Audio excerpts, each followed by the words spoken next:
కౌశిక్ రెడ్డి రేవంత్ రెడ్డికి ఏం సాయం చేసిండు అనేది నీ రేవంత్ రెడ్డిని అడుగు చెప్తాడు. నీ రేవంత్ రెడ్డి పిసిసి ప్రెసిడెంట్ ఎట్లయిండో నీ రేవంత్ రెడ్డిని అడుగు ఒక్కసారి చెప్తాడు. నీకు తెలియదు, ఎందుకంటే నువ్వు ఇక్కడోని కాదు కదా, ఎక్కడి నుంచో వచ్చినోని కదా. సో నీకు తెలంగాణ చరిత్ర ఎక్కువ తెలియదు, కాంగ్రెస్ పార్టీ చరిత్ర నీకు అసలే తెలియదు.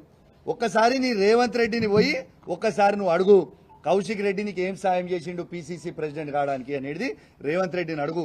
నేను కాంగ్రెస్ పార్టీకి మోసం చేయలేదు.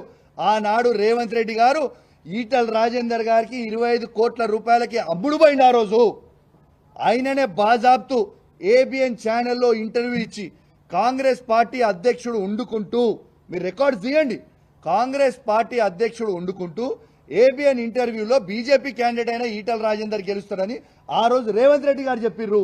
రేవంత్ రెడ్డి గారు అమ్ముడు వేయండి తప్పితే నేను అమ్ముడు పోలేదు. నువ్వు రేవంత్ రెడ్డి గారు మోసం చేసిరు. రెండోది